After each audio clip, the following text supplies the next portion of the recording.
Amém. Ainda em pé como você está, abra sua Bíblia por gentileza. Na carta que Paulo escreveu aos Romanos, capítulo de número 1, versículos 16 e 17. Romanos capítulo 1, 16 e 17, vamos ler esse texto. E depois a gente senta para partilhar um pouquinho da palavra. Romanos capítulo 1, versículo 16. Quem achou, diga amém. A palavra do Senhor nos diz assim: porque eu não me envergonho do Evangelho, porque ele é o poder de Deus para a salvação de todo aquele que crê, primeiro do judeu e também do grego, visto que a justiça de Deus se revela no Evangelho, de fé em fé, como está escrito: o justo viverá pela fé. Só esse final, irmãos: o justo viverá pela fé. Hoje nós estamos, dia 31 agora, nós vamos comemorar 500 anos da Reforma. E a minha palavra de hoje à noite se chama reformados ou deformados. Essa é a palavra que eu tenho para deixar o nosso coração. Fecha teus olhos. Senhor, fala ao nosso coração. Muito obrigado. Obrigado porque podemos perceber o Senhor agindo no nosso meio. Glória nós te damos. É verdade, sim, todo joelho vai se dobrar diante do Senhor, e nós te damos glória. E nós hoje já voluntariamente nos prostramos a Ti e pedimos: fala ao nosso coração. É a minha oração em nome de Jesus. Amém e amém. Você pode se assentar, querido. Que Deus te abençoe. A você que nos visita hoje à noite, seja muitíssimo bem-vindo. É uma honra receber você e a sua família aqui. E aos irmãos, fica esse apelo nosso: no final, faça a sua inscrição, participe do congresso Homem Íntegro da Rede Homens de Verdade. Irmãos, dia 31 de outubro é uma data muito importante, uma data emblemática na história do cristianismo. Dia 31 de outubro de 517 foi quando veio à tona a Reforma Protestante. E agora, então, no dia 31 de outubro, na terça-feira, nós vamos comemorar 500 anos da Reforma Protestante. E só para você entender um pouquinho, quem estava aqui hoje de manhã sabe o quanto nós somos abençoados. O pastor Marcelo Moura falou conosco sobre reforma. Mas para você entender um pouco o que foi a reforma, né? Por que aconteceu a reforma? Se você ler a Bíblia, você vai ver que a partir de Atos capítulo número 2, quando o Espírito Santo desce, a igreja começa a crescer. E a igreja cresce, ela avança geograficamente, etnicamente, ela cresce, ela prospera, o Evangelho alcança diversos lugares, a ponto de todo aquele mundo conhecido da época, né, ter sido praticamente evangelizado. E conforme a igreja cresce, também vem a perseguição. A igreja é perseguida pelos judeus. Só que no ano 64, a perseguição deixa de ser só dos judeus e ela passa a ser do Império Romano. Por quê? Porque os judeus começam a se rebelar contra o governo romano. E essa perseguição não é mais só de ciúmes. Essa perseguição agora é de um império. O império tem exército, o império é bélico, o império é cruel. Então, a partir daquele momento, o império vai começar a crucificar cristãos. O império vai começar a despojar os cristãos dos seus bens. O império vai começar a jogar cristãos nas arenas para que eles sejam devorados por animais. E esse é o tipo de perseguição que o cristianismo vai sofrer. Isso vai do ano 64 até o ano 313. E no ano 313 a estratégia muda, porque o império percebe que o sangue dos mártires do Evangelho, ele não está brecando o Evangelho. O sangue dos mártires está regando a sementeira do Evangelho. Quanto mais os mártires morrem pelo Evangelho, mais o Evangelho cresce.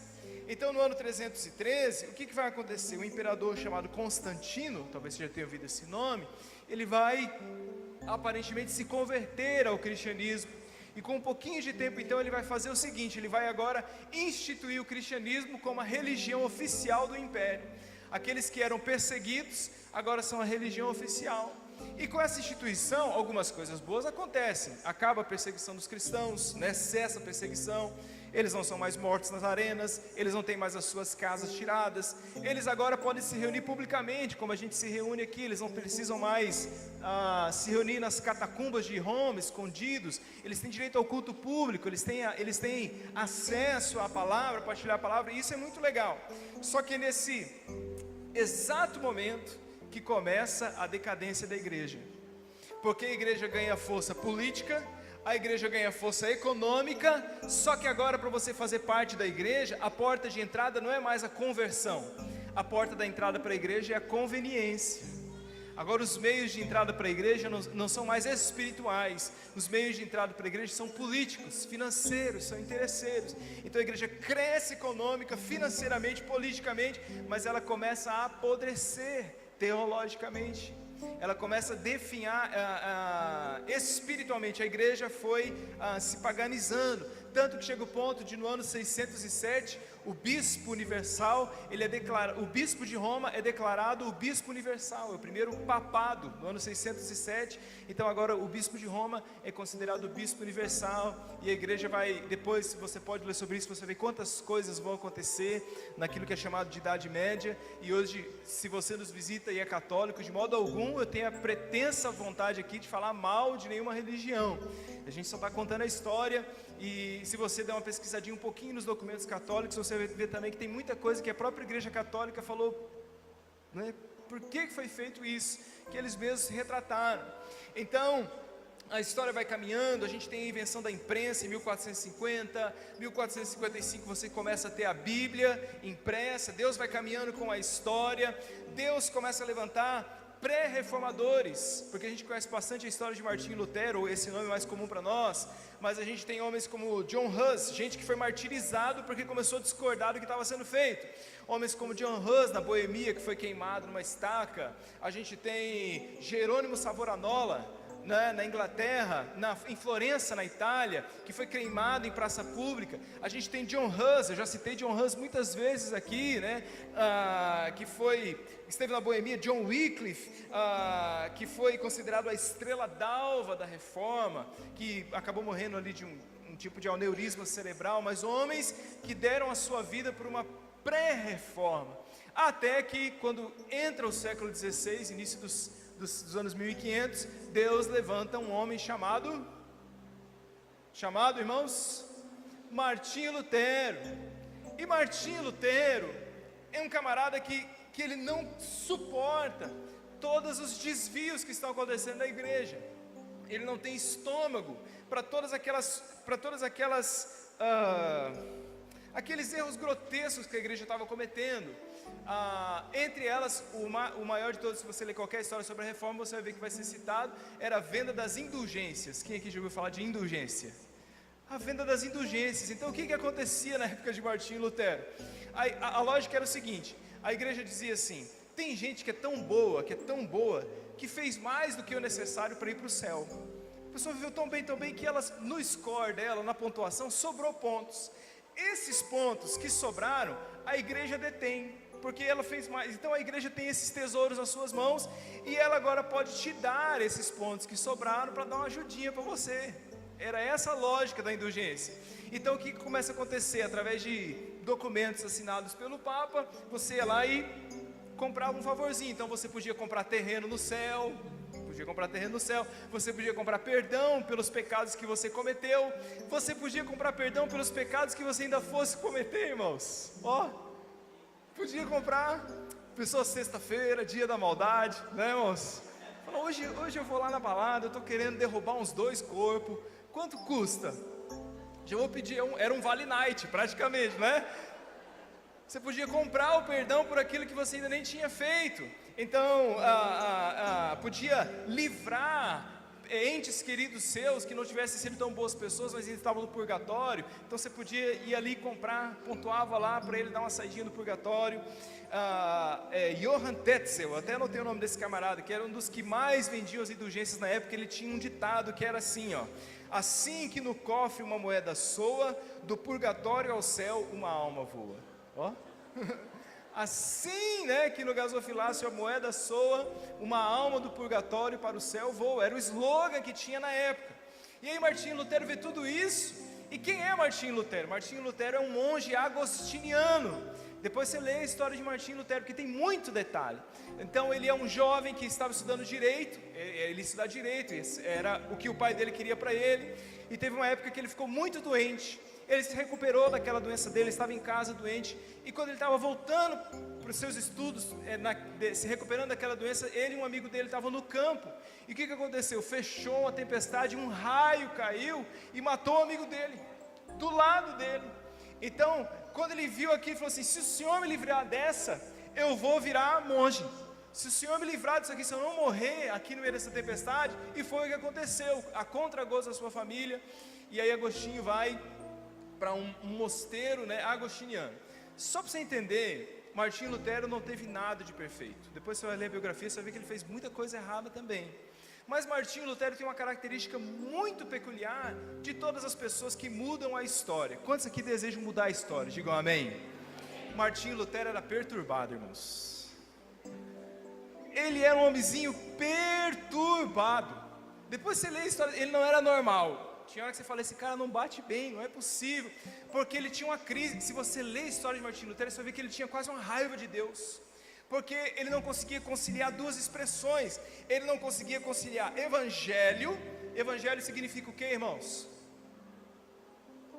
Oxi, 1, 2, 3 e... Irmãos, evangelho significa boas novas, a boa notícia. Então ele não conseguia conciliar evangelho com a justiça de Deus. Ele dizia, como pode o evangelho ser uma boa notícia, se para ser salvo eu tenho que cumprir a justiça de Deus? Então ele sabia que a gente era pecador, sofria por causa do pecado, e ao mesmo tempo ele sabia que ele tinha que viver uma vida reta, exemplar, para tentar ser salvo. E ele dizia, ninguém consegue cumprir a justiça de Deus. Então ele tinha essa crise, o evangelho é uma boa notícia, mas ninguém consegue cumprir o que Deus quer. E ele carregava isso ali dentro, né, ele era perturbado como era aquele a quem ele seguia, porque ele era um monge agostiniano, seguindo a ordem de Santo Agostinho, não é? Ou Agostinho de Hipona. Entre eles tinha um hiato aí de 1000 anos, e Agostinho era um depravado. Leia o livro Confissões de Agostinho, e um dia Agostinho se converte lendo Romanos. E o que vai acontecer com Martinho Lutero? Quando ele começa a estudar a Bíblia, um dia ele abre a Bíblia onde, irmãos? Em Romanos. E o que ele leu em Romanos que acendeu nele? Algo que ligou um disjuntor na sua alma, que fez ele conciliar as coisas em si, e foi da onde ele partiu para as suas teses. Ele leu o texto que nós acabamos de ler antes de nós orarmos, que era Romanos, capítulo de número 1, versículos 16 e 17. Lá dizia assim, eu não me envergonho do Evangelho, porque o Evangelho é o poder de Deus para a salvação de todo aquele que crê, primeiro o judeu, também do grego, visto que a justiça de Deus se revela no Evangelho de fé em fé, como está escrito, o justo. Então aquilo, na hora, ele lê na biografia, né, a história que se conta de Martinho Lutero, ele diz que quando ele entendeu esse texto, ele foi parar na porta do paraíso. Eu vou falar um pouquinho mais sobre isso, sobre justificação, mas ele entendeu, ele falou, peraí, então a justiça de Deus se cumpre no Evangelho, e o Evangelho não é cumprir a justiça, o Evangelho é ter fé, o Evangelho é crer, e aquilo então, e a partir daquele momento ele começa a caminhar, e aí ele começa a escrever, ele começa a compor muitos hinos, né? Dentre eles o mais famoso, Castelo Forte. E chega o ponto em que ele não aguenta mais, até que dia 31 de outubro de 1517, ele vai e escreve as suas 95 teses. Irmãos, o propósito de Martinho Lutero nunca foi separar a igreja, ele queria reformar a igreja. Então ele vai lá, prega aquelas 95 teses na porta do castelo, né, na porta da igreja de Westminster. Por que lá? Porque aquilo lá era o Instagram da época, né? Era ali que o pessoal colocava todos os avisos, tudo estava acontecendo, ficava aquele monte de papel lá, e Martinho Lutero foi lá e fixou as suas 95 teses. A partir dali ele foi usar a imprensa para divulgar aquilo, se alastrou pela Alemanha. Tem todo um caminho, não dá para entrar na história, né? Ele é chamado a prestar conta dos seus escritos, até o momento em que ele não abre mão daquilo que ele escreveu, ele não nega, e ele é convidado gentilmente a se retirar da igreja da época. Então, e quando a reforma, daí surge a reforma religiosa do século XVI. Disso tudo, um resumo da reforma são as solas. Já ouviu falar das solas? Sim, pastor, de sapato, já ouvi bastante, não é? São as solas, que quer dizer somente. Então a reforma categorizou a reforma protestante em 5 princípios: sola fide, sola scriptura, sola gratia, solo Christus, soli Deo gloria. Isso aí. Somente a graça, só a fé, somente Cristo, só a graça de novo? Faltou aí, soli Deo gloria, arruma aí para mim, Delmar, em latim, se vira aí. Sola scriptura, pode tirar. Então só a graça, só a fé, só Cristo, somente a Deus a glória e somente a palavra. Se você depois tiver a curiosidade que acabar o culto, vem aqui e olha o adesivo que a gente tem aqui no púlpito faz uns 2 anos, tanto aqui como lá. Você vê que os pontos da reforma estão aqui, ó, faz tempo, tá? Depois você dá uma olhadinha aqui, pode subir, não tem problema. E pode tocar que não vai cair não, só se tiver muito pecado. Perdi, é isso aí, é essa parte aí, ótimo, já eu entro aí. Então, essa parte a gente sabe bem, mas hoje eu queria assim pensar, uma coisa muito importante da reforma é que a gente quase não fala. Conforme a reforma caminha, os reformadores chegaram a um conceito muito importante sobre a igreja. Aquela igreja reformada, ela deveria agora carregar um outro princípio. E que princípio era esse? Está em latim aí também, Delmar, se der para colocar. O princípio era assim, ó: Ecclesia reformata et semper reformanda est. Que isso quer dizer? A igreja reformada está sempre se reformando. A igreja reformada sempre está se reformando. Então por que eles diziam isso? Que Deus sempre quer e sempre vai agir em nós. Amém, irmãos? Deus tem um desejo contínuo com relação à nossa vida. É por isso que a palavra do Senhor vai dizer, por exemplo: aquele que começou a boa obra em vós é fiel e justo para aperfeiçoá-la até o dia de Cristo. Então ele começa algo em mim, mas ele trabalha em mim até o dia em que eu morrer ou a trombeta tocar. Então, por que eles dizem isso? Essa necessidade de reforma constante. Porque ao olhar para a igreja, eles diziam: a igreja, e aí a igreja, leia-se nós, tem uma tendência natural a deformar-se. Por isso o tema da minha palavra: reformados ou deformados. Nós temos uma tendência natural, a volta e meia a gente se deformando em princípios, em valores que já foram melhores em nós. É como um pneu calibrado, você calibra ele hoje, daqui uma semana, sei lá, 10 dias, você tem que calibrar ele de novo, porque com o tempo ele vai deformando, ele vai perdendo aquilo que estava por dentro dele. É a mesma coisa. Eles diziam, agora é só a gente pensar, irmãos, mas isso é verdade, pastor? Pensa comigo um pouquinho. Se você for, por exemplo, a todos os lugares onde Paulo pregou o evangelho, você vê que esses lugares estão tomados pelo islamismo. A igreja cristã foi banida de lá. Vai na Turquia, vai na Ásia Menor, lugares onde Paulo foi, deformou-se. Vai na Europa, a Europa que foi o berço da reforma, Alemanha, Inglaterra. Hoje, o que reina na Europa? O secularismo. A Europa é considerado um continente pós-cristão. Hoje são os países do hemisfério sul que estão mandando missionários de volta para a Itália. O Brasil está mandando missionários para a Itália. O Brasil está mandando missionários para a Inglaterra, porque já é uma geração pós-cristã. Então, quando a gente olha para isso, a gente olha, por exemplo, até para os Estados Unidos. Se você olhar com um pouquinho, irmão, cuidado com o que você ouve dos Estados Unidos, porque se você olhar com um pouquinho de calma, você vai ver que não todas, mas muitas igrejas já foram invadidas pelo liberalismo teológico. Igrejas históricas que estão acomodando na sua teologia, por exemplo, o casamento homossexual. Então, lugares que estão se deformando. É por isso que eles diziam: a reforma tem que ser contínua em nós. É só olhar para o povo de Deus, irmãos. O povo de Deus atravessa o mar, Deus abre o mar, aquela glória. É um ato poderoso de Deus, sim ou não? Sim. Aí você entra alguns passos do deserto. O povo fala, Moisés fala para o povo: fica aí, que eu vou subir ali e falar com Deus, daqui a pouco eu volto. Irmãos, passa 40 dias só. 40, menos, né? Porque foi antes dos 40 dias. Em 40 dias, o povo fala: Moisés morreu, Deus nos abandonou. O que o povo faz, irmãos? Pega o ouro de todo mundo, faz um bezerro, faz um carnaval Mas Deus acabou de abrir o mar. Está chovendo pão do céu, tem coluna de fogo à noite, tem nuvem de dia, mas o povo está se deformando. É só você ler o livro de Juízes. O juiz era bom, o povo voltava para Deus. Morria o juiz, o povo se afastava de Deus. O rei era bom, Deus levantava reis bons como Josafá, como Ezequias, promoviam reformas religiosas no povo. Agora o povo está firme com Deus. Morre o rei, vem o infeliz que não temia Deus, o povo se afasta de Deus de novo. Nós fomos em Jerusalém, a gente teve a oportunidade de ir ao Museu de História, né, de Israel. E você não acredita no tanto de deuses, imagens que são achadas nas escavações em Israel. Sabe aquela história dos Baais, os Balaíns? O povo insistia em carregar aquele negócio, irmãos. O povo ia para Deus e se deformava. era reformado e se deformava.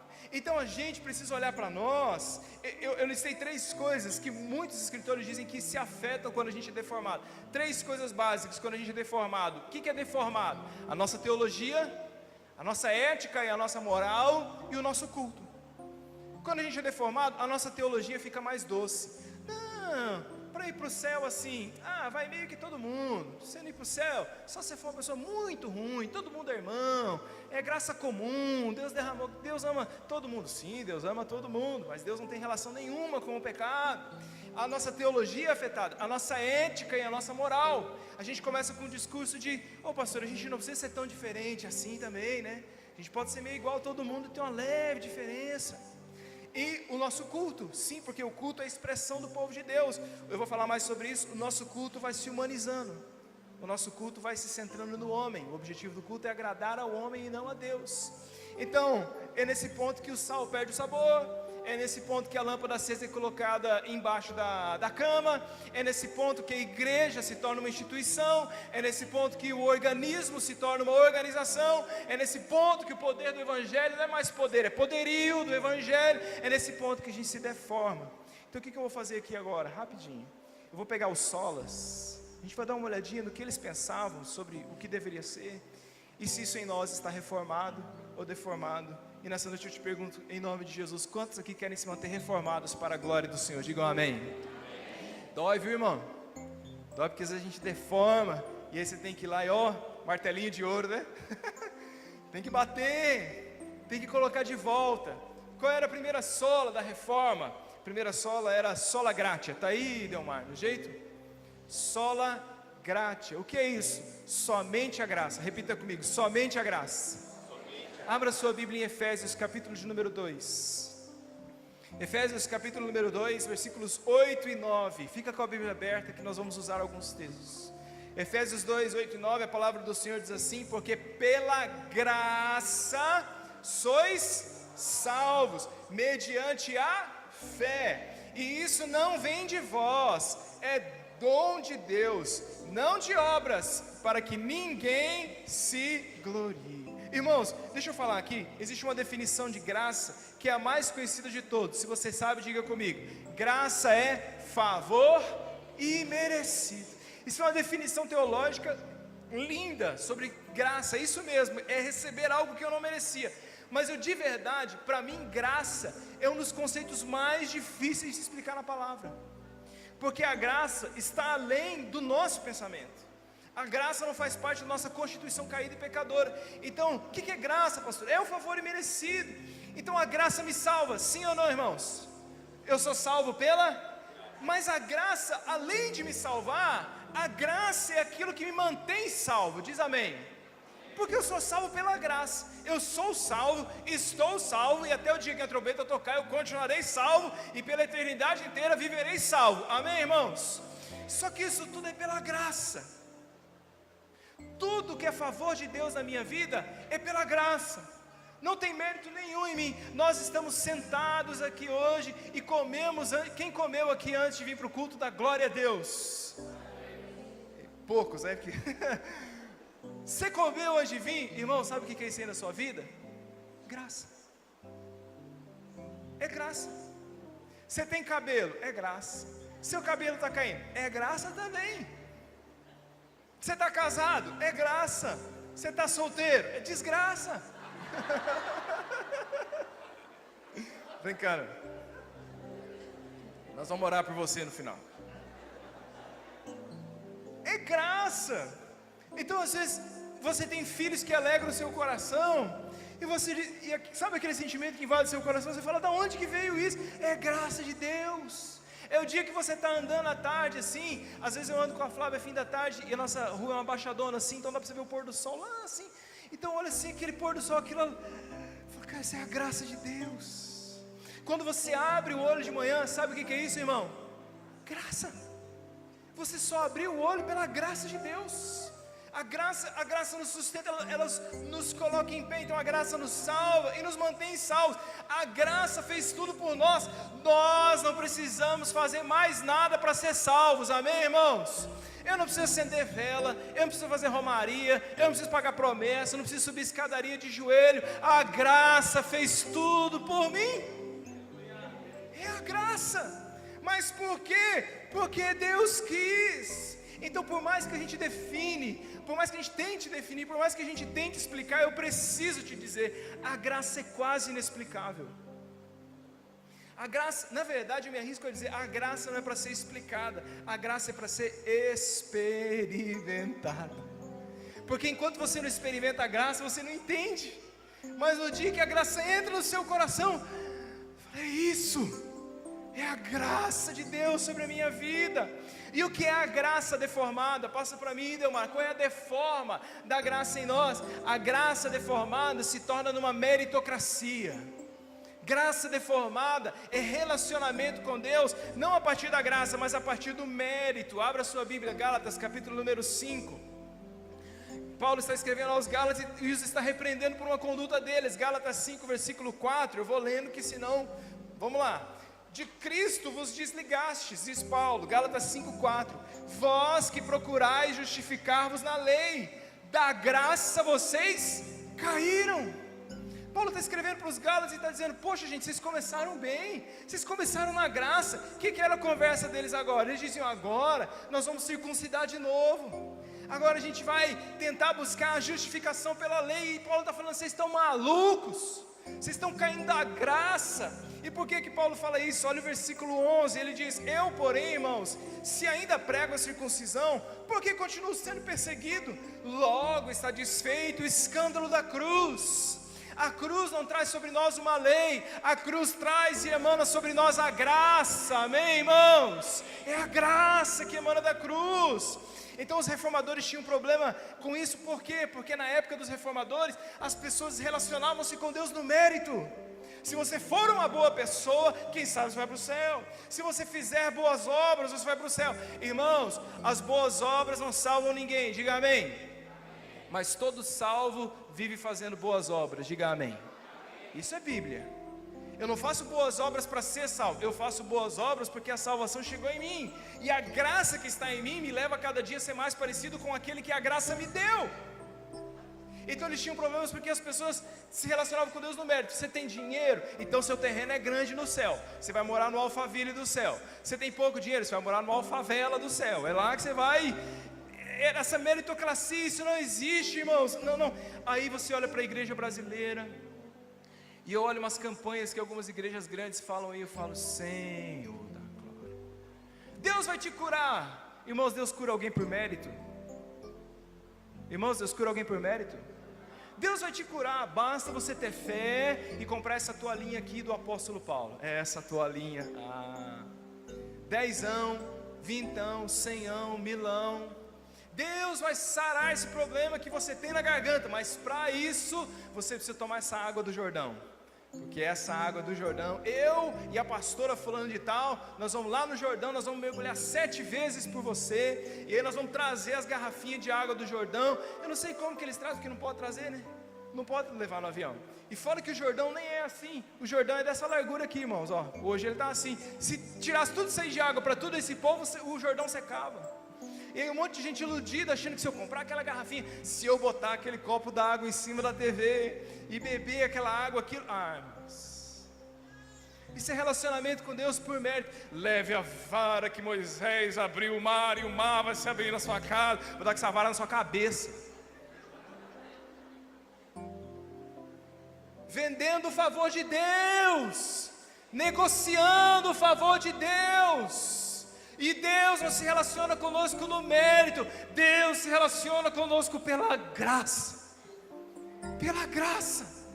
Não tem mérito, irmãos. É por isso que os homens... Sabe o que os reformadores diziam? Isso é um conceito da teologia. Eu já estou todo cheio dessa teologia que eu tive que ler para pregar essa palavra aqui. Os reformadores falavam da depravação total. Eles pregavam a depravação total do homem. Eles diziam, o homem está completamente perdido. O homem está completamente morto. Quando o pecado entra no homem, ele foi completamente depravado. Então ele diz: o homem está morto nos seus próprios delitos. Como é que o morto pode ajudar a Deus? Como que o morto pode ajudar o médico, irmãos? De jeito nenhum, o morto não pode fazer nada. Então o que acontece quando nós somos salvos, se nós estamos mortos? O que acontece, irmãos, é que nós estamos mortos, e Deus sopra a sua graça sobre nós. A graça nos dá força tão somente para a gente dizer sim.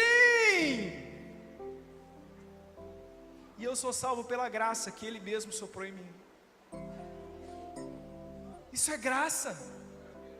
Não tem nada em mim. Não tem absolutamente nada em mim.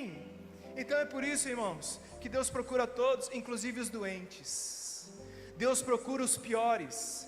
Deus procura as coisas loucas do mundo. Deus procura os pequenos. Deus procura o arrebentado. Deus procura o desprezado. Deus procura o esquecido. Deus procura o ultrajado, o abandonado. Deus procura aquele que é criado sem pai nem mãe. Deus procura aquele que é esquecido de todos, e Ele o tira do monturo e o faz se assentar entre os príncipes. O tira do reino das trevas e o leva para o reino do Filho do seu amor, pela sua graça. Graça, pode aplaudir ao Senhor.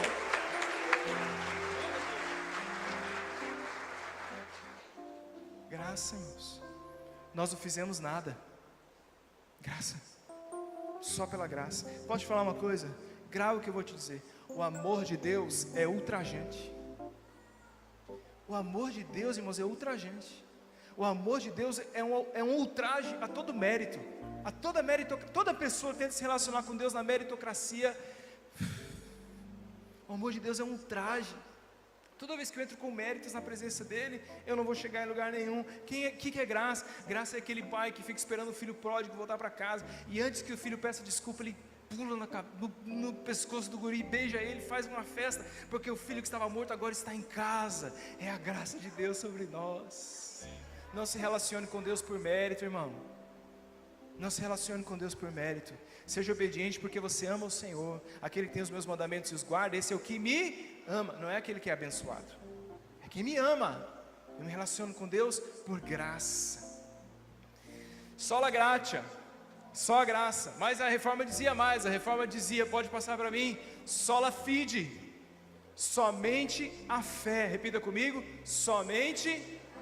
O que a palavra do Senhor nos diz? Abra sua. Nós lemos o versículo que eu já citei 2 vezes. A justiça de Deus se revela no Evangelho de fé em fé, como está escrito: o justo viverá pela fé. A gente fala assim, o justo viverá pela fé. A gente fala, é um caminho de fé, eu vou vivendo pela fé. Sim, mas o que Paulo está dizendo aos Romanos é assim: você só é justo. Justo é aquele que foi o que, irmãos? É aquele que foi justificado. E só é justificado aquele que vai alcançar a vida, ou a vida só está naquele que foi justificado. E como que ele foi justificado? Como que ele está vivo? Pela fé. O justo vive e só está em pé, e só diz ter vida em si, porque tem fé em si. Então o que nos justifica, se sou justo, não é nada do que eu faço. O que me justifica não é nada do que eu possa fazer. O que me justifica é aquilo em quem eu creio, e nós cremos em Jesus, amém, irmãos? Vivo, mas vivo pela fé, não há virtude nenhuma em nós. Abra sua Bíblia, Romanos capítulo número 3, 19 a 22. Aonde que a justiça de Deus está revelada? Na obra de Jesus. Romanos capítulo 3, versículo 19, diz a Bíblia: ora, sabemos que tudo que a lei diz, aos que vivem na lei, o diz para que se cale toda a boca, e todo mundo seja culpável perante Deus. Está vendo que é viver na lei? Visto que ninguém será justificado diante dele por obras da lei, em razão de que pela lei vem o pleno conhecimento do pecado. Mas agora, sem lei, se manifestou a justiça de Deus, testemunhada pela lei e pelos profetas. Justiça de Deus mediante o que, irmãos? A fé em Cristo Jesus para todos os que creem, porque não há distinção, pois todos pecaram e carecem da glória de Deus. Quando Lutero começou a estudar Romanos, ele pirou o cabeção, porque ele falou assim: poxa, eu achei que a vida inteira era fazer, alcançar, cumprir a justiça de Deus, ter uma vida assim. Agora vem Paulo e diz que é o quê? É pela fé. Eu sou justificado pela fé que eu tenho em Cristo Jesus. Não é o cumprimento da lei, não são dogmas. É por isso, irmão, que a gente não fala assim: você tem que ler a Bíblia 3 vezes ao dia, você tem que orar 3 vezes ao dia, você tem que decorar talvez. Não, você não tem nada. Você pode tudo, mas você não tem nada. Você não tem que fazer nada. Fala, pô, pastor, que cristianismo é esse? É porque nada no nosso relacionamento com Deus é de fora para dentro, tudo é de dentro para fora. Eu faço pela fé que está em mim. Então não tem um dogma, não tem um sistema. Não, se você não vier, vou falar um negócio, eu não devia falar isso aqui. Também não vou falar. Não vou falar porque vai dar ruim. Não, vou falar. Irmãos, você não precisa nem vir à igreja. Fala não. Aí, ó. Não precisa. Não precisa. Não tem crente no mundo que não tem igreja para ir, ele vai para o céu, sim ou não? Sim ou não? Por que a gente vem na igreja? Porque eu leio a palavra e eu enxergo a necessidade de estar na igreja. Aqui é amor mútuo, uns aos outros. Eu não preciso entrar nesse mérito com você, nós pregamos sobre isso ano passado inteiro. Eu acho engraçado esse pessoal do Jesus Yes, Church No, né? Que Jesus sim, igreja não. Você chega no lugar de igreja perseguida, os caras se reunindo lá na caverna, lá na catacumba, tudo que eles falam para você é assim: eu queria ter uma igreja para ir. E você pode vir e não vem. Mas você não precisa vir à igreja para ser salvo. Você vem à igreja para exercitar a sua salvação. Amém, irmãos? Vocês falaram mais fraco do que quando eu falei que não precisa vir. Amém, irmãos? Mas não é um código. O que me justifica? Não é quantas vezes eu fui no culto. O que me justifica é a fé que eu tenho em Cristo Jesus. E aí o que é a fé deformada? A fé deformada, pode passar para mim, Delmar? Fé deformada é crença. Isso é fé deformada, é uma crença. O que é uma crença? Por exemplo, você crê que Jesus é o Filho de Deus? Quantos creem? Digam amém. Você crê que Jesus morreu pelos seus pecados? Quantos creem? Digam amém. Você crê que por crer em Cristo Jesus, quando Ele voltar ou você morrer, você vai para o céu? Diga amém. Só que isso tudo pode ser um grande sistema de crenças. Você pode procurar uma pessoa na rua e vai dizer para ela assim: você acredita em Deus? Sim. Você quer fazer o que Deus tem para a sua vida? Não. Essa é a diferença entre crença e fé. O que é crença? Crença é uma aceitação intelectual de um conceito. Crença é uma aceitação racional de uma explicação. Não, tudo bem, eu acredito que existe um ser pensante no universo que criou tudo isso. Eu acredito que Jesus era Filho de Deus, era um profeta, legal, bacana. Então, crença é uma adesão a um conceito. Fé não. Fé é uma relação com uma pessoa. Isso é fé na Bíblia. Crença é aderir a um conceito, nós somos os que creem. Mas fé é ter uma relação com uma pessoa. Então eu posso concordar, eu posso tomar como verdade o que é falado, beleza e tal, mas se aquilo não desemboca no meu relacionamento com Jesus, eu não sou uma pessoa que tem fé, eu sou uma pessoa que tem uma crença. Então quando você vê, por exemplo, Abraão foi chamado de o pai da, mas para mim Abraão só foi chamado de o pai da fé, não só porque creu. Abraão também foi chamado de o pai da fé, porque ele foi chamado de amigo de Deus, andou com Deus. Leia Hebreus capítulo número 11, Galeria dos Heróis da Fé. Leia todos os nomes que estão lá, e você vai ver que fora aquilo que eles fizeram para Deus, tem uma característica que distingue todos eles. Todos os heróis da fé andaram com Deus.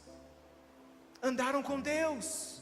Tinham um relacionamento pessoal com Ele. Por isso são chamados de heróis da fé. O que é a fé, irmãos? A fé é me relacionar com Jesus pessoalmente. É pela fé entrar à presença de Deus. É por isso que tem gente que está na igreja há tantos anos, ele tem o conhecimento, ele tem a crença, mas se você falar com ele, fala da sua experiência com Jesus, ele não tem. É uma crença. Ele vem no culto pela crença, porque se o culto passar das 9 horas, começa a dar um comichão dos infernos nele, que o culto vai acabar, e ele levanta, o pastor fala, vamos orar, ele pega a Bíblia e vai embora, 9h05, vamos orar, tinha que ter orado às 8h55,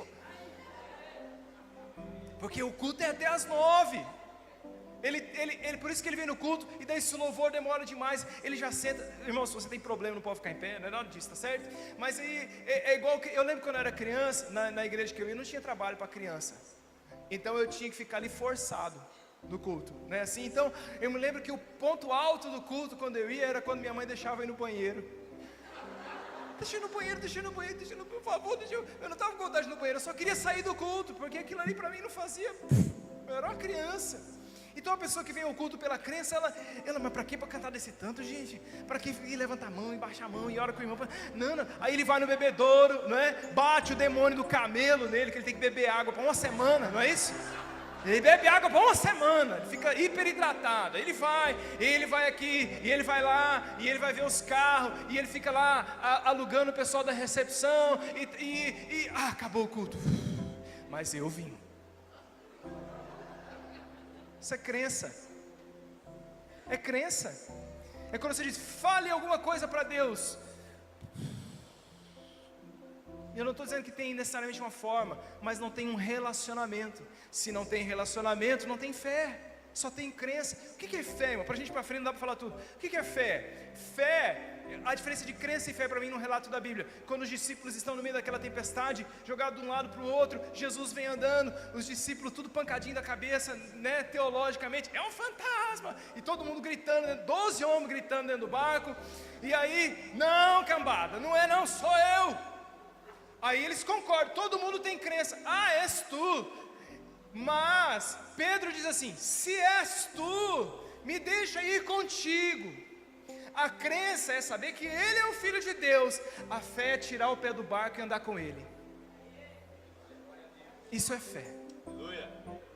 Eu sei que ele é poderoso, mas você caminha com um Deus poderoso. Eu sei que ele é santo, mas você caminha com um Deus que é santo.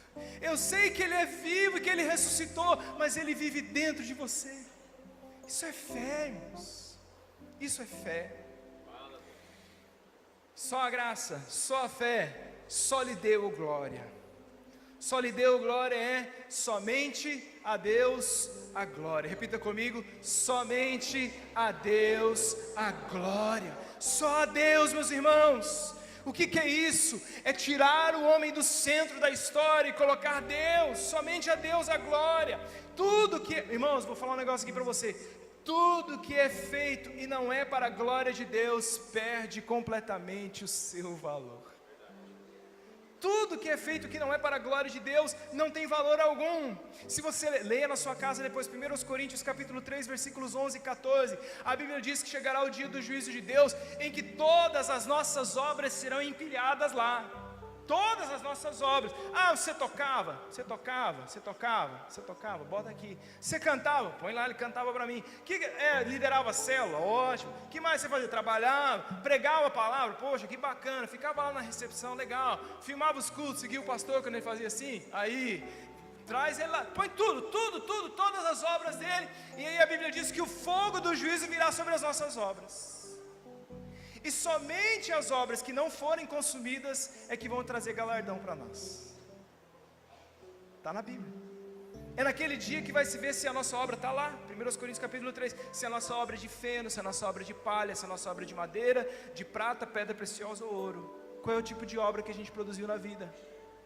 Tudo que a gente faz que não é para a glória de Deus, um dia perderá o seu valor. Esteticamente, aparentemente, pode parecer ser para a glória de Deus, mas Deus sabe. Eu já falei isso aqui, falo direto aqui para os meninos do louvor e falo de novo. Eu tenho um problema com a frase que é muito usada hoje em dia. As pessoas falam assim: Deus conhece meu coração. Isso mesmo, não te dá medo? Deus conhece meu coração. Deus sabe se eu estou aqui, quais são as minhas intenções. Ele conhece o meu coração. E nós fomos criados para quê? Para o louvor da glória de Deus. Isaías 43, versículos 6 e 7, a Bíblia diz assim: tragam os meus filhos de longe, as minhas filhas das extremidades da terra, todos os que são chamados pelo meu nome, aqueles que eu criei para a minha glória. 1 Coríntios 10, 31, a gente tem que saber de cor esse texto. Quer comais, quer bebais, quer façais qualquer outra coisa, fazei tudo para glória de Deus. Fazer para a glória de Deus. Então a pergunta que talvez a gente tenha que fazer é: como que eu posso sair daqui e amanhã trabalhar para a glória de Deus? Como que eu posso criar os meus filhos para a glória de Deus? Como que eu posso me relacionar com o meu esposo para a glória de Deus? Como que eu posso estudar na minha faculdade para a glória de Deus? Então, às vezes a gente acha que é só atribuir o louvor ao Senhor, mas para mim não é isso. Para mim, viver para a glória de Deus é, por exemplo, quando você vive como quem confia em Deus. A doença chegou na sua vida e você não se abala, você não se desespera. E as pessoas perguntam, por que você não se desespera? Aí você diz, porque eu confio em Deus. Deus está sendo glorificado na sua vida. Você é glorificado quando você não retribui o mal com o mal. Deus está sendo glorificado quando você não age como todo mundo age, quando você vive como quem confia, vive como quem acredita. São os valores que a gente expressa de Deus na nossa vida que o glorificam. Sabe como que Deus é glorificado em nós? Por exemplo, quando nós estamos satisfeitos em Cristo Jesus. John Piper fala isso, leia John Piper, o que você achar. John Piper fala, Deus é mais glorificado em nós quando estamos mais satisfeitos nele. Irmão, você que está andando naquele carrinho que está assim, ó, se Deus quiser, você vai comprar um carro melhor, amém? Mas enquanto você está nesse carrinho assim, vai para a glória de Deus. Eu estou satisfeito. Que raio de vida. Todo mundo prospera, menos eu. Você é uma cristã antiga, leia os Salmos.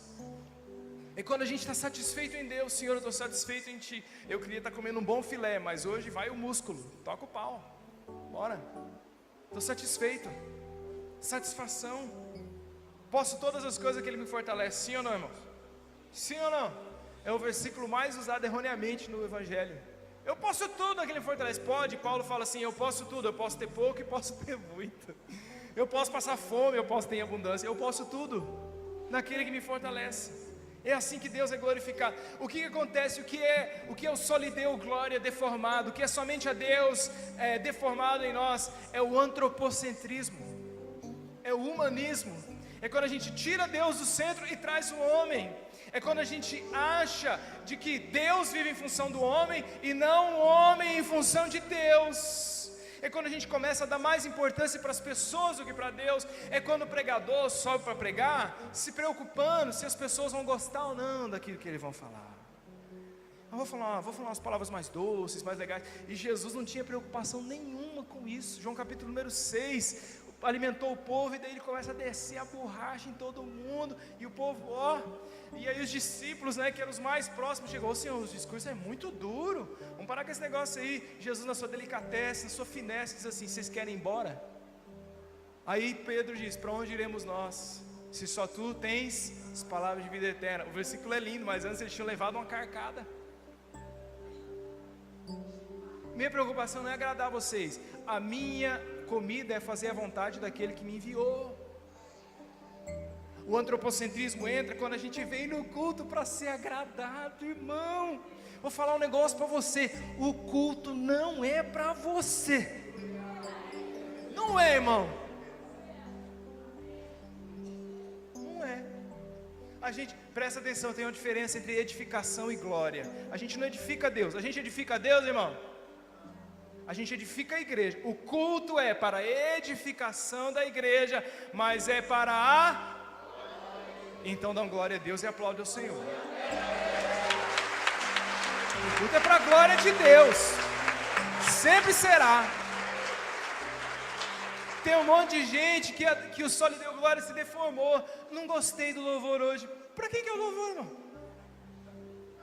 Ué? Não gostei do...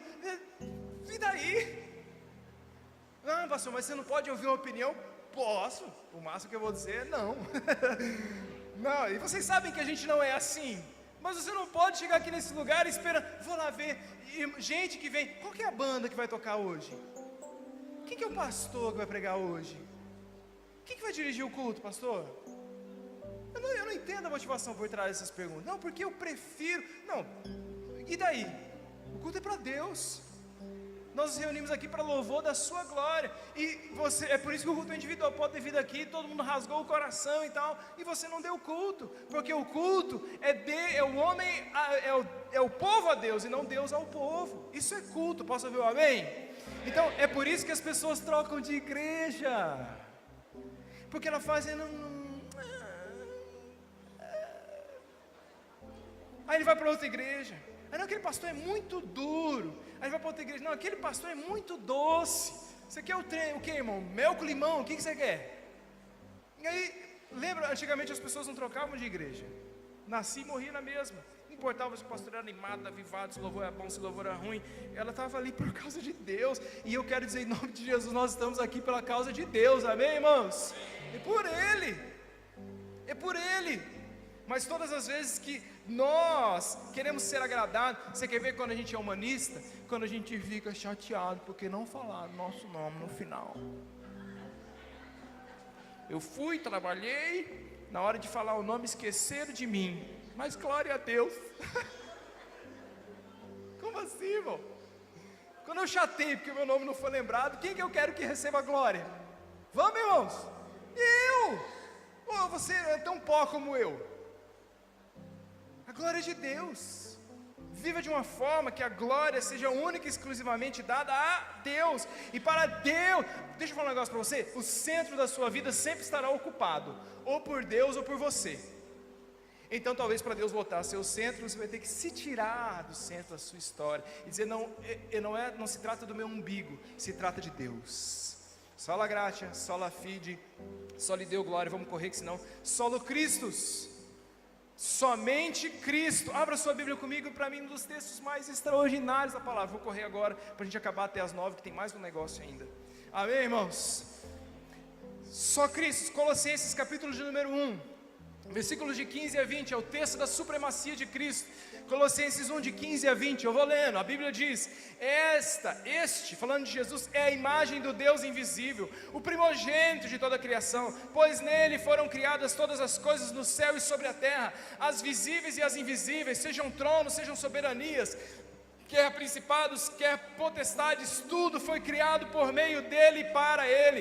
Ele é antes de todas as coisas, nele tudo subsiste. Ele é a cabeça do corpo da igreja. Ele é o princípio primogênito entre os mortos, para em todas as coisas ter a primazia, porque aprove a Deus que nele, em Jesus, residisse toda a plenitude de Deus, e que havendo feito a paz pelo sangue da cruz, por meio dele, reconciliasse consigo mesmo todas as coisas, quer sobre a terra, quer estejam nos céus. Diz um amém. Esse é Jesus. Só Jesus. Ele tem a primazia sobre tudo. O nosso cristianismo é cristocêntrico, irmãos, gira em torno de Jesus. Ele é o alfa e o ômega. No princípio era o verbo, e o verbo era Deus, e o verbo estava com Deus, e tudo que foi feito por meio dele. Ele tem a primazia, nele todas as coisas subsistem. Sabia que se você só está respirando, por causa de Jesus, porque tudo subsiste nele. Ele é o centro da criação, ele tem a primazia sobre todas as coisas, ele é o cordeiro digno de abrir o livro, ele morreu, mas ao terceiro dia ressuscitou, ele é o desejado das nações, ele é o leão da tribo de Judá, ele é a esperança de Israel, ele é a resplandecente estrela da manhã, é Jesus. Jesus, irmãos. Ele tem que ser o maior motivo da nossa vida e a coisa que mais nos emotive. Jesus, é por isso que a gente prega Jesus. É por isso que a gente não se prostra diante de nenhuma imagem. É por isso que a gente não ora em nome de nenhum outro. É por isso que não há nenhum outro mediador, diz a palavra, entre Deus e os homens, a saber, Cristo Jesus. Ele é o caminho, Ele é a verdade, Ele é a vida. E quem vê a Ele, vê o Pai. Jesus, irmãos. A sua obra mudou a nossa vida. Cristo não é um elemento do cristianismo, Cristo é o cristianismo. John Piper diz, ele diz, tire Cristo do seu coração, e nem todo o universo poderá preencher o vazio causado. Cristo, só Ele preenche o buraco do nosso coração. O que é um cristianismo, um cristocentrismo deformado? O que é o somente Cristo deformado? Pode passar aí, Delmar. São duas coisas para mim, o estrelismo e o fracionismo. O que é o estrelismo? Na época dos reformadores, o Papa era tido como um Deus. Ele era o representante de Deus entre os homens. E aí me estranha, irmãos, esse movimento nosso aí, cada dia um título diferente para os pastores. Vai subindo sim, os títulos. Eu não vou citar aqui porque está na internet também. Mas vai subindo. E o título diz, é patriarca, semideus, quarta pessoa da Trindade. E vai. E aí vai. Uns profetas aí, irmão, que só andam tem uns profetas aí que só anda na estica, nada contra, mas nada a favor também. É esquisito, irmãos. Uns pastores assim que chega a hora do culto, ele não aparece, ele não assiste o culto. Aí chega a hora dele, solta uma fumaça, aí ele aparece.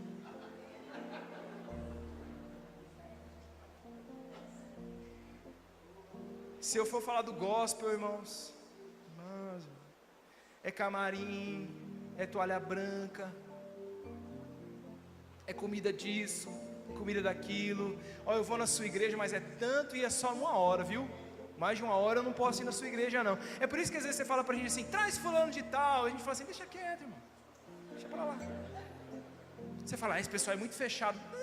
Tem coisa que é melhor não saber, irmão. Esquisito, irmãos. Mas não é servo de Jesus, irmão? Sim ou não? Você tá assim, ó. Mas aí vem o pastor fulano de tal. Pastor fulano de tal, bate uma foto comigo. Pode bater, irmão. Mas irmão, a gente não venera ninguém, a gente só adora Jesus. É tudo irmão, irmão. É tudo irmão. Aquele cantorzão seu lá, que é fumaça, aquilo é produção. Ele fica doente, ele tem dor de barriga. É pó igual nós, irmão. É tudo igual. Mas a gente está nesse cristianismo estrelado. Gente que parece assim, tá mais acima, assim. Não, irmãos. Não está certo. Nós somos servos de Deus. Sabe quando que as estrelas aparecem no céu? Quando o sol vai embora. Quando o sol da justiça para de brilhar no cristianismo, aí tem espaço para as estrelas aparecerem. E a única estrela do evangelho é Jesus, a resplandecente estrela da manhã. Somos tudo igual, irmão. Nós somos tudo igual. Fracionismo. O que é tirar o Cristo, solo Cristo? É olhar para Cristo sobre uma fração só. É tirar de Cristo só aquilo que eu quero que Ele seja. Eu olho para Cristo e eu fraciono. Essa parte de Jesus, eu concordo. Essa parte de Jesus aqui, hipócrita, sepulcro caiar, isso aí para outras pessoas. Mas agora essa parte aqui assim, vinde a mim, vós que estáis cansados, é comigo. Então a Bíblia fala que a gente tem que ter 2 perspectivas sobre Jesus que tem que estar claras em nós. Jesus é Senhor e Salvador. Quando a gente tira Cristo do centro, a gente tende a olhar para Ele só como Salvador. Quem que é Jesus? Jesus é aquele camarada que resolve os meus problemas. Eu estou com uma doença, Jesus. Eu tenho uma conta para pagar, Jesus. Eu preciso de uma porta aberta, Jesus. Então Ele é aquele grande caixa eletrônico do céu. É o Papai Noel, um saco de presente, pronto para me abençoar. É meu Salvador. Eu preciso de uma coisa, Ele me dá. Aí chega a hora que Ele fala assim, faz isso. De jeito nenhum. Aí João capítulo número 6, Lucas capítulo número 6, por que vocês me chamam de Senhor? E o que, irmão? Não faz o que eu mando. Então esse cristianismo nosso é adocicado. O que é olhar Jesus só como Salvador? E aí a gente vai para o último, porque não dá para falar tudo mesmo. Olhar Jesus como Salvador é quando a gente chega assim, a gente faz uma listinha, 1.1, 1.2, 1.3, minha listinha de pedidos. Aí eu chego para Jesus e digo assim, Senhor, o Senhor pode assinar aqui na linha pontilhada, fazendo favor? Isso é olhar para Jesus como Salvador. O que é olhar para Jesus como Senhor da nossa vida? É pegar um papel em branco, assinar o nosso nome embaixo, entregar na mão de Jesus e dizer, preenche, eu quero fazer a tua vontade. Isso é ter Jesus como Senhor da nossa vida. Jesus é seu Senhor e Salvador. Não se iluda, viu, irmão? Filipenses capítulo número 2, a Bíblia diz, para que toda língua confesse que Jesus é o Senhor. Senhor, Cristo no centro, todos iguais. Ele manda. Último, sola a Escritura. Repita comigo, somente a palavra. Somente a Escritura. O que acontecia naquela época dos reformadores? Só tinha a Bíblia em hebraico, grego e latim. Se você não soubesse hebraico para ler a Torá, o grego para ler a Septuaginta e o latim para ler a Vulgata, você estava no sal. Não tinha. O que a primeira coisa que Martinho Lutero faz quando ele começa a entender? Pega o Novo Testamento e traduz para o alemão. E a partir do momento que ele começa a disseminar a palavra para o povo da Alemanha começa a acordar e começa a falar assim, tem alguma coisa errada no que estão fazendo. É a palavra. É a palavra de Deus que guia os nossos pés. 2 Timóteo 3, versículos 16 e 17 diz: toda a escritura é inspirada por Deus, amém, irmãos? Útil para o ensino, para a repreensão, para a correção, para a educação na justiça, a fim de que todo homem seja perfeito e perfeitamente habilitado para toda boa obra. O que nos torna mais perfeitos? O que aperfeiçoa a nossa vida? A palavra. A nossa única fonte de autoridade é a palavra, princípio distintivo dos batistas, a Bíblia como única fonte de fé e autoridade. O que a Bíblia diz? É isso que a gente faz. Se a Bíblia não diz, a gente não faz isso. E o que está substituindo hoje somente a palavra? O sentir no coração. O que é sola escritura deformado? Pode passar aí, Delmar, eu vou encerrar. É o achismo, é o tradicionalismo. Nós sempre fizemos assim. Hoje de manhã quem estava aqui ouviu o pastor Marcelo Moura falar: puxa, extraordinário que ele disse, a tradição serve somente de aprendizado, não de autoridade. Então eu vou te ensinar uma diferença, pode deixar aí, Delmar, a diferença entre tradicionalismo e tradição. A tradição a gente tem que guardar, o tradicionalismo não. Anota o que eu vou te dizer, porque a tradição é a fé viva das pessoas que já morreram. O tradicionalismo é a fé morta daqueles que estão vivos.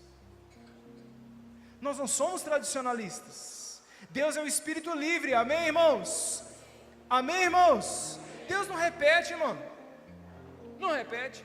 Uma hora de um jeito, outra hora de outro. Uma hora ele fala: vai, está curado, não precisa nem orar. Outra hora ele faz uma lama e passa no olho do camarada. Não repete. Uma hora, abre o mar, agora você passa. Não, agora você anda um pouco na água, daí que vai abrir.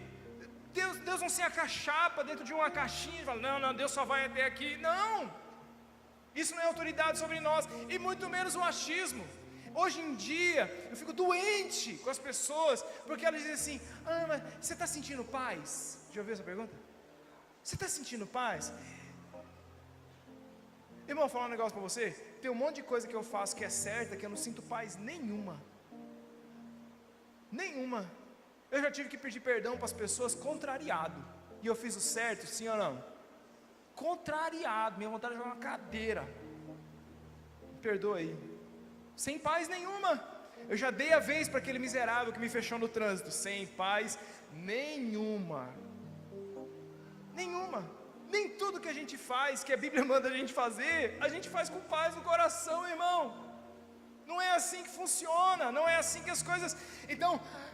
não dá tempo. Não, filho, não é de Deus, o menino não conhece a Deus, mas eu tenho paz no meu coração que eu devo namorá-lo. Então tá bom, pega aí a borracha, vamos abrir a Bíblia aqui. Não se põe em julgo desigual, vamos apagar, porque você se sente diferente. Que comunhão há entre trevas e luz? Vamos apagar aqui também, porque você está sentindo, está sentindo diferente no coração.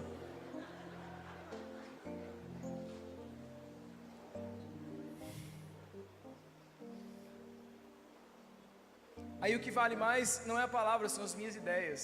E a Bíblia diz que o que guia os nossos pés é lâmpada para os meus pés, é a tua palavra. Luz para o meu caminho. Palavra, irmãos. Teve gente que morreu para isso aqui chegar na nossa mão. Morreu. E a gente trata a Bíblia com um relacionamento distante. A última coisa que eu vou falar, de verdade, a gente ora. Hoje em dia...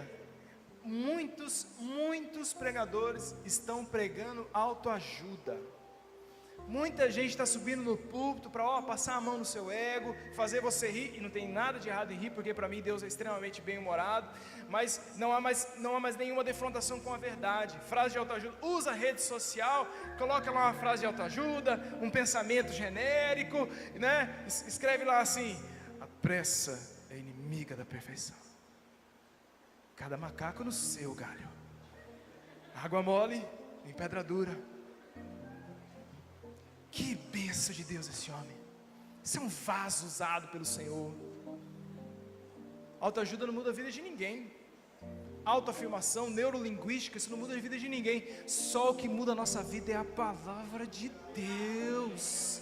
a verdade conhecereis a verdade vos libertará. O que me faz continuar mudando, sendo reformado dia após dia, não é frase de autoajuda, não é neurolinguística, não é afirmação bonitinha, não é nada disso, é a palavra, me defrontar com o espelho que é a palavra, olhar para quem eu sou e para quem ela diz que eu tenho que ser, e aquilo me mudar. A palavra muda, a palavra transforma, a palavra renova, a palavra arranca do nosso coração toda maldade, toda dureza, tira o nosso coração de pedra, nos dá um coração de carne, nos aperfeiçoa, nos santifica. Jesus disse: santifica-os na verdade, a tua palavra é a verdade. Só a palavra, se ela diz eu faço, se ela não diz eu estou fora. Fique em pé no seu lugar.